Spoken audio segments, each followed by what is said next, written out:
Welcome, dear listener, to JadeFox Tales, where ancient myths become the dreams into which you softly descend. I am most grateful for your company this evening and for the quiet moment you have chosen to spend here. Tonight, we journey to the tranquil valleys and mist-covered mountains of old Japan, where a heavenly maiden is said to have descended from the skies, and where a chance meeting with a humble mortal would alter both their destinies. It is a tale of love, of longing, and of the quiet truth that some moments, though fleeting, leave an everlasting mark upon the heart. For in these old stories, the heavens and the earth are never truly far apart, and for those willing to look beyond the ordinary, even a single encounter may become the beginning of a legend. You need not follow each word too closely. Should your thoughts begin to wander, you may let them do so, and if sleep should find you before the tale has reached its end, you may welcome it without concern. The story will continue whether heard or not, as the stars keep their silent watch above the sleeping world. Before we begin, let us allow the day to fall gently away. Take a slow breath in and let it go again, unhurried. There is no need to guide the breath, only to notice its quiet rhythm. The world beyond this moment may wait. For now, there is nowhere you must be, and nothing that requires your attention. And so, in this quiet interval, we turn gently toward tonight's tale, a story of an heavenly maiden and of the quiet bond she shared with a humble soul beneath the open sky.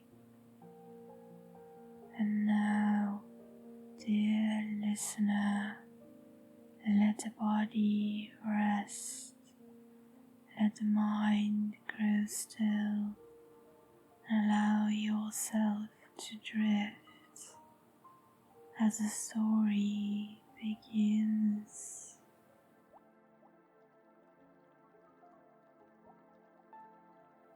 In a quiet village at the edge of a silvered river, nestled beneath the shadowed embrace of distant mountains, lived a young man of humble means. His days were spent tending his mother's home, cultivating a small garden and walking along the river banks where the water whispered stories older than memory itself. Though he lived simply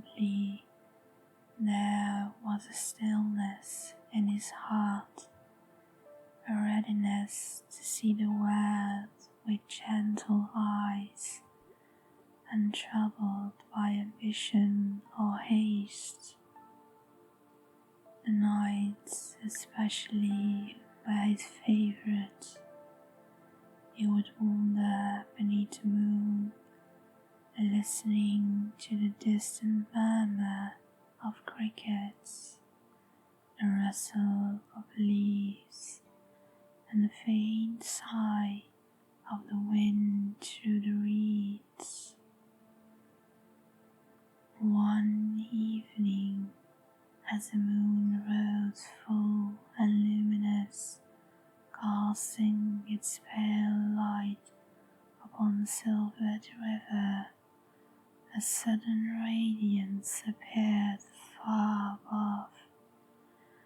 The young man paused mid-step, shading his eyes against the unexpected brilliance. From the heavens descended a figure of ethereal beauty. Her robes flowed like silk upon a gentle breeze, shimmering in soft tones of pearl and blush.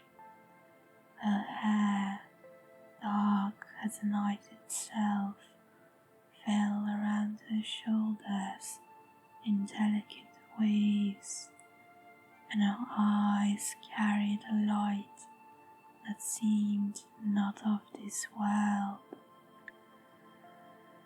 She landed softly upon a small bridge that arced over the river, and for a moment the night was still, as though the stars themselves held their breath.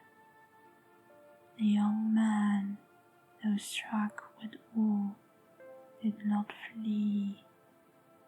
Instead, he bowed slightly, a gesture of respect born of both curiosity and humility. You have come from the heavens," he whispered, his voice gentle yet steady. The maiden's lips curved in a serene smile, a smile that held both kindness and the distant sorrow of the skies. "I am cold, but turn in," she replied softly, her voice like the sound of wind through bamboo. "I walk upon the earth for but a brief time, and yet the hearts I meet leave traces, even upon the skies I call home." The young man nodded, sensing that his encounter, though fleeting, carried a quiet significance he could not yet name. "I've wandered long," the maiden continued, "and have seen many who gaze only what is near, blind to the wonder that surrounds them. Yet you notice, you listen. You are awake to the world in a way few are." The young man felt warmth rise in his chest, not of pride, but of deep understanding. He bowed again, speaking with utmost sincerity. "It is not knowledge nor wealth that fills the heart," he said. "It is the quiet care with which we regard what surrounds us, gentle attention to life itself." The maiden's eyes softened, and she moved closer, allowing the faintest glow from her robes to illuminate his humble form. You speak wisely, mortal, she said. Perhaps this night will linger longer than most, for I have seldom met one who hears the world so attentively. The river flowed softly beneath the bridge, reflecting both the moon and the maiden's radiance. The night carried no wind, no rustling of wings, only the quiet communion of two beings, one of earth, one of heaven, sharing a moment that seemed to stretch into eternity.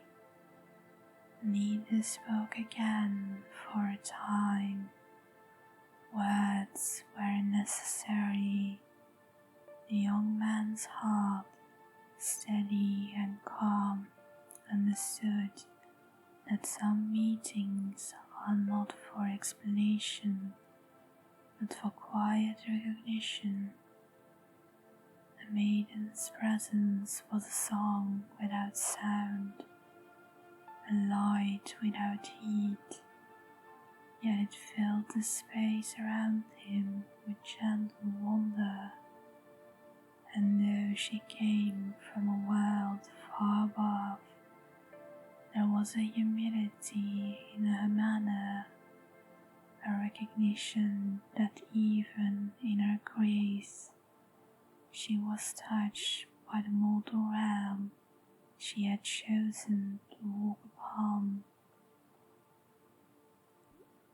At the first faint blush of dawn kissed the horizon, the maiden moved toward the edge of the bridge, her robe shimmering once more. Then she looked upon the young man with eyes that held both gratitude and a quiet farewell.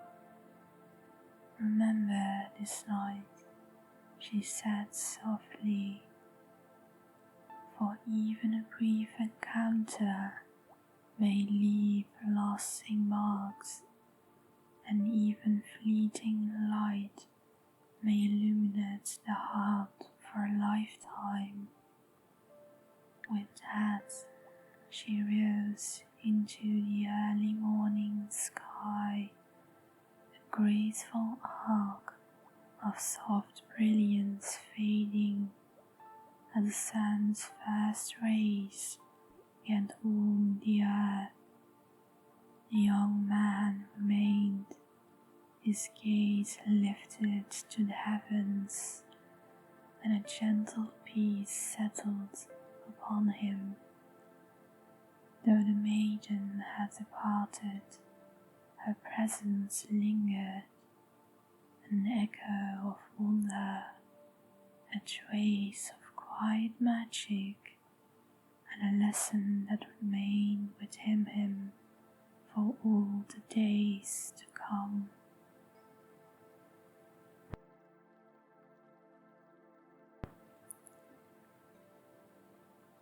The morning following the twins' descent broke quietly over the village. The first light of dawn spilled across the river and kissed the rooftops of the humble cottages with a tender glow. Birds sang softly in the trees, and the faint scent of morning dew mingled with the earthy aroma of tilled soil. The young man, awakened by a gentle sense of expectation, stepped outside. Though the tent inn had vanished with the rising sun, her presence lingered like a delicate fragrance upon the air. He felt it in the soft murmur of the river, in the sway of the reeds, and in the gentle whisper of the morning breeze. He walked slowly along the riverbank, his hands brushing lightly against the wildflowers and grass. His mind dwelt upon the maiden's words, upon the quiet, unwavering attentiveness she had noticed in him. What she sees in me, he wondered. It's not pride, nor skill, nor strength, but simple willingness to notice the small wonders of life. He smiled softly, a warmth spreading within his chest, and a quiet determination took root. Henceforth he resolved he would continue to observe, to listen, and to care, not for recognition nor for reward, but for the sheer beauty of being present in the world. Days passed in gentle routine, yet the young man's thoughts often returned to the bridge where he had met the tannin. One morning, as he tended his small garden, he noticed a disturbance near the river's edge. A young fawn had become trapped in the reeds, struggling against the water's current. Without hesitation, he waded carefully into the shallows, his movements slow and deliberate, so as not to frighten the animal.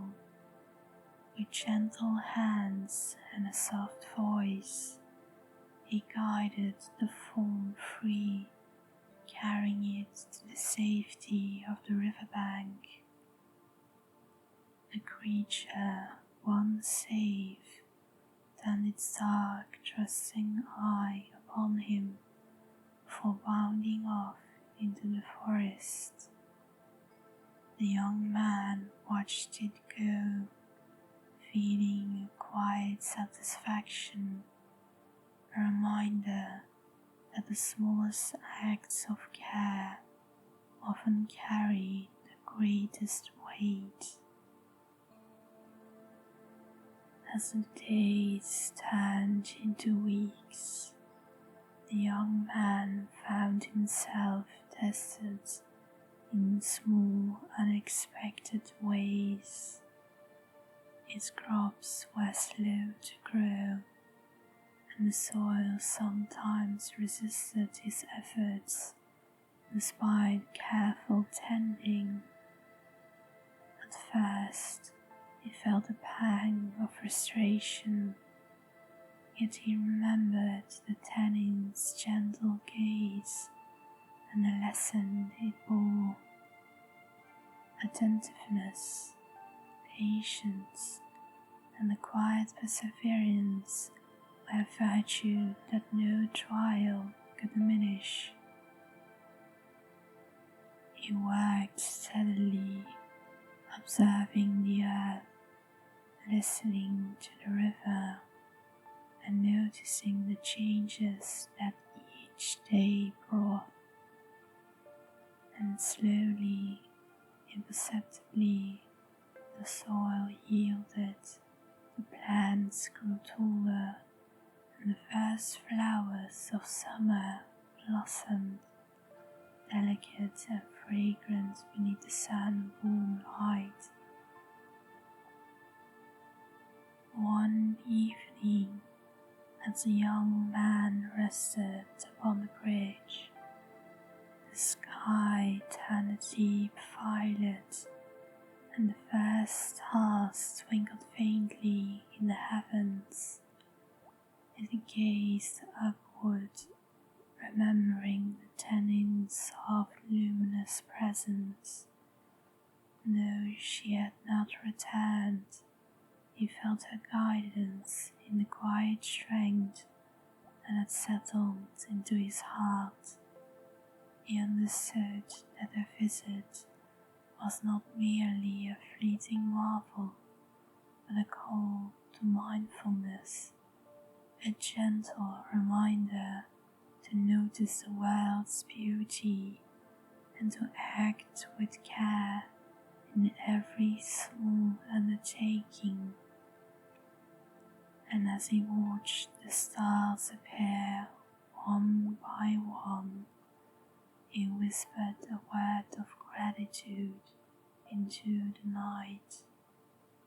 "Thank you," he murmured, "for the light you have shown. Though it is not of this earth, it has illuminated my heart." The village settled into the hush of night, lanterns flickering in windows, and the river reflected the moon with a serene silver sheen. The young man returned home, his work done, his heart full of calm reflection. He placed his hands upon his chest and felt the gentle rhythm of his own breath. Though the tannin remained unseen, the lesson she imparted lingered: kindness, attentiveness, patience, and the understanding that every small action, when performed with care, echoes far beyond its immediate reach. And so, as night deepened, the young man rested beneath his modest roof, his mind quiet, his heart tranquil, ready for the dreams that awaited him. Dreams touched, perhaps, by the faintest echo of heavenly light. The days continued to pass with gentle rhythm, each morning bringing the same soft light, and each evening a quiet descent into the starry sky. The young man tended his garden and walked by the river, observing the slow movements of the world with patience and care. Yet though the tannin had not returned, he could not help but sense that something beyond the ordinary hovered ever near. One evening, as the sun's last gold bled into the horizon, he noticed a subtle change in the air. The wind carried a faint, sweet fragrance, like anything of the earth, a scent that seemed at once familiar and otherworldly. The river shimmered with a light that was not entirely its own. From the sky, a soft radiance descended, and there she was, the celestial maiden, floating with her usual grace upon the evening air, her robes glimmering like threads of moonlight, and her hair flowed like liquid night. The young man felt a serene calm settle over him as she alighted upon the bridge, her gaze gentle and knowing. "You have persevered well," she said, a voice, a melodious whisper. Though I am no longer required to test you, I wish to see if your heart remains steadfast. The young man bowed deeply, humbled by her presence, yet calm in his composure. I have sought only to act with care, Tanin, he said, not for praise nor for reward, because it is the manner in which I wish to live. The maiden's eyes softened, her luminous gaze lingered upon him. Then your heart is indeed pure, she said. It is rare, mortal, to find one who observes the world as you do, who allows small wonders to shape her spirit rather than ambition or desire. Even as they spoke, the Tanin gestured toward the riverbank, where a small child had wandered too close to the water's edge. Without hesitation, the young man moved swiftly, guiding the child to safety, lifting her tiny frame gently from the trembling reeds. The Tanin's smile deepened, and she floated a little closer, the air about her vibrating with a soft celestial energy. See how your care and attentiveness ripple beyond yourself, she said. Every action, every gentle hand, every small act of protection, these are the threads by which the world is quietly made whole. The young man nodded, feeling the truth of the words settle within him, like a gentle lantern in the dark. For a long while, they stood together on the bridge, the night air thick with the quiet glow of moonlight and a soft fragrance of cherry blossoms drifting on the breeze. You cannot remain here, the Tanin said softly, a voice tinged with gentle melancholy. My path belongs to the heavens, and yours to the earth. Yet remember that the light you have seen is not lost to you. It will dwell in your heart, guiding your steps and shaping your deeds. The young man bowed once more, his eyes bright with understanding and reverence. I shall carry it always, he said, even if unseen by others. The quiet guidance you grant me shall be my companion in all things. As she rose again into the heavens, the stars seemed to shine with renewed brilliance, and the river reflected both the moon and a Fadian radiance. The young man remained on the bridge, still and contemplative, letting the gentle silence embrace him. Though the Tanin had gone, he felt no sorrow.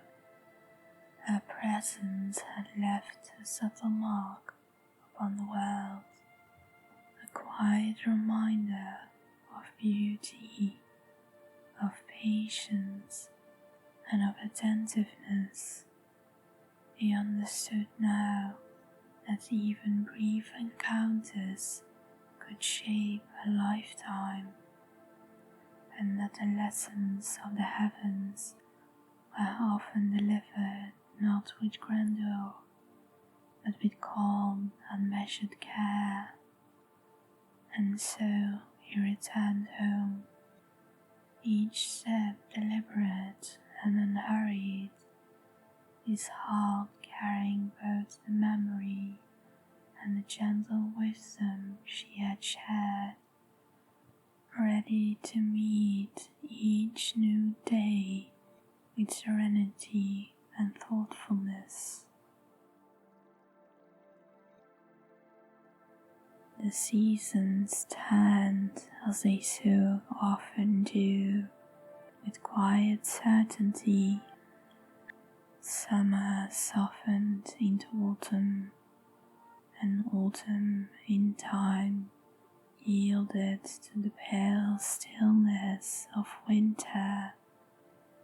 Yet through each passing change, the young man's life unfolded with a gentle constancy, shaped not by great events, but by small and mindful acts.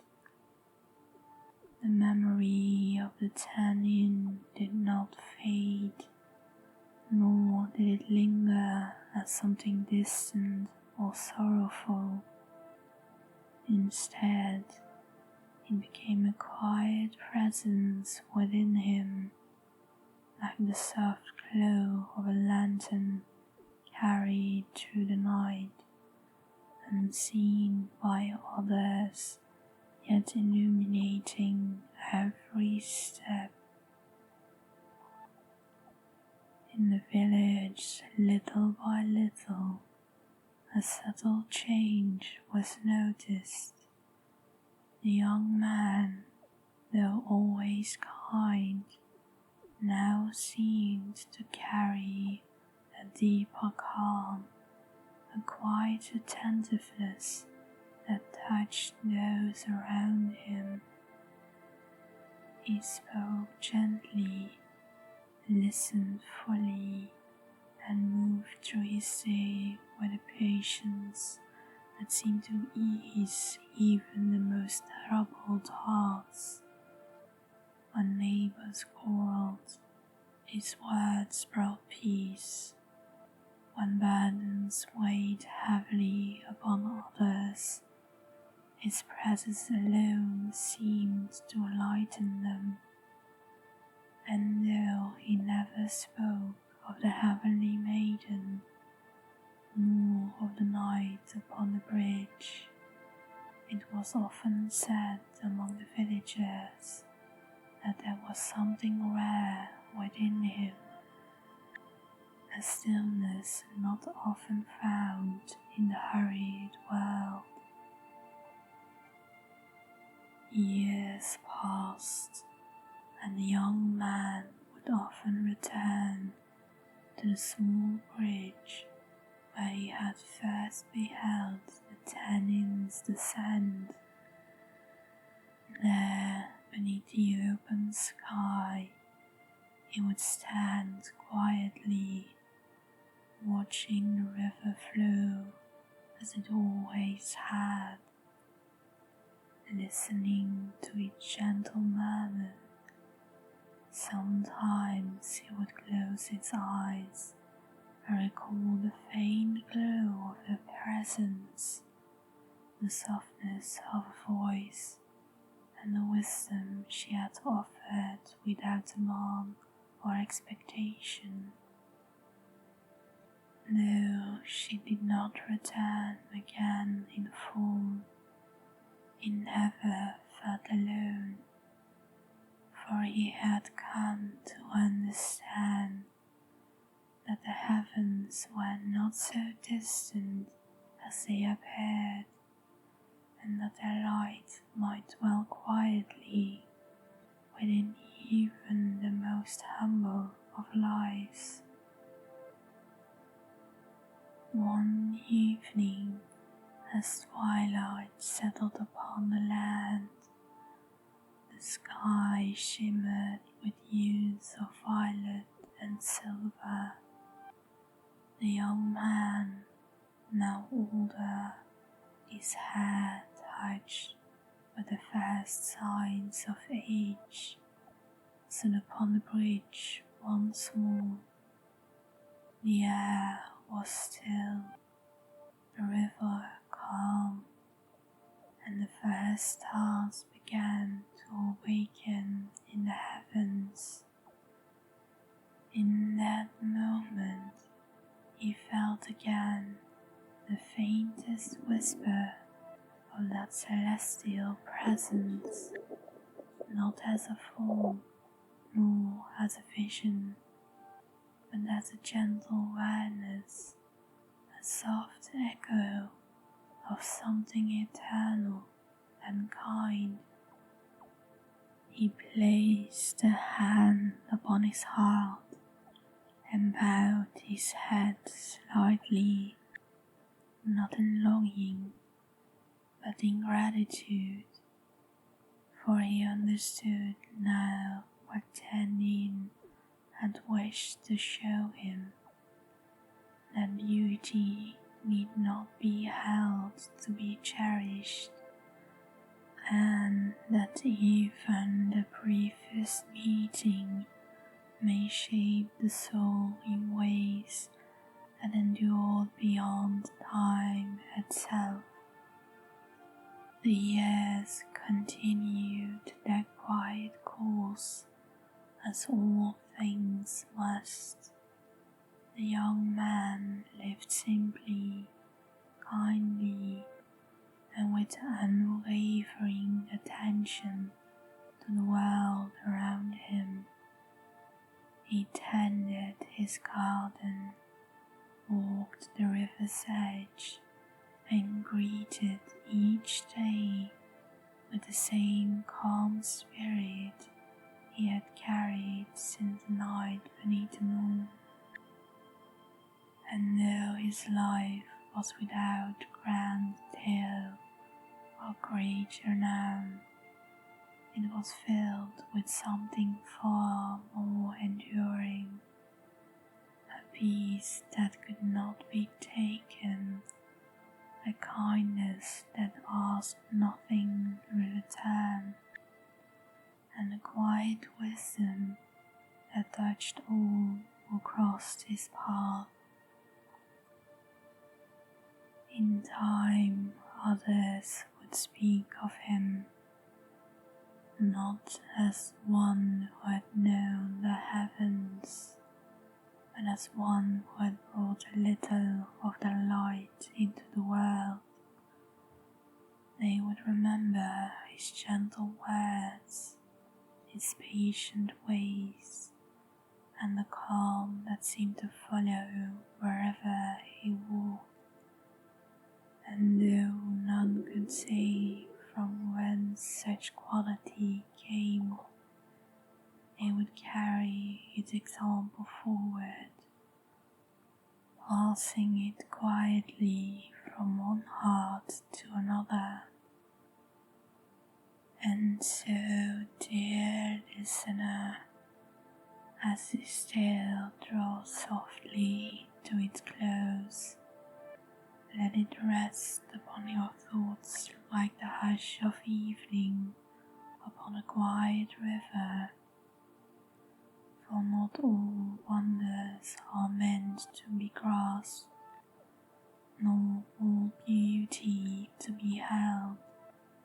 Some are given only to be felt, to awaken within us a gentle way of seeing, a softer manner of being, and perhaps in the stillness of your own quiet moments, you too may sense it, that faint and tender light, not distant in the heavens, but resting quietly within your own heart.